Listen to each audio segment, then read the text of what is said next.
ദാവീദിന്റെ ഒരു സങ്കീർത്തനം 28-ാം അധ്യായം. യഹോവേ, ഞാൻ വിളിച്ചപേക്ഷിക്കുമ്പോൾ എന്റെ പാറയായുള്ളോവേ, നീ കേൾക്കാതിരിക്കരുതേ. നീ മിണ്ടാതിരുന്നിട്ട് ഞാൻ കുഴിയിൽ ഇറങ്ങുന്നവരെ പോലെ ആകാതിരിപ്പാൻ തന്നെ. ഞാൻ എന്റെ കൈകളെ വിശുദ്ധാന്തർ മന്ദിരത്തിലേക്ക് ഉയർത്തി നിന്നോട് നിലവിളിക്കുമ്പോൾ എന്റെ യാചനകളുടെ ശബ്ദം കേൾക്കണമേ. ദുഷ്ടന്മാരോടും അകൃത്യം ചെയ്യുന്നവരോടും കൂടെ എന്നെ വലിച്ചു കൊണ്ടുപോകരുതേ.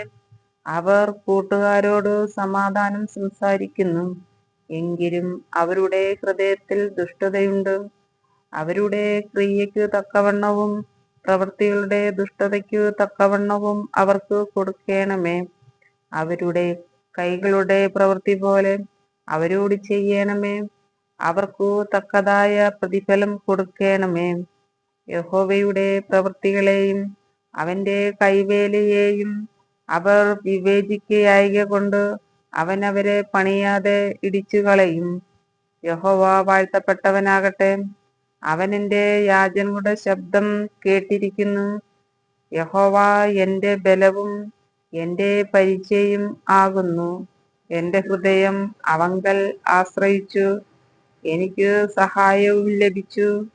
അതുകൊണ്ടു എന്റെ ഹൃദയം ഉല്ലസിക്കുന്നു. പാട്ടോടെ ഞാൻ അവനെ സ്തുതിക്കുന്നു.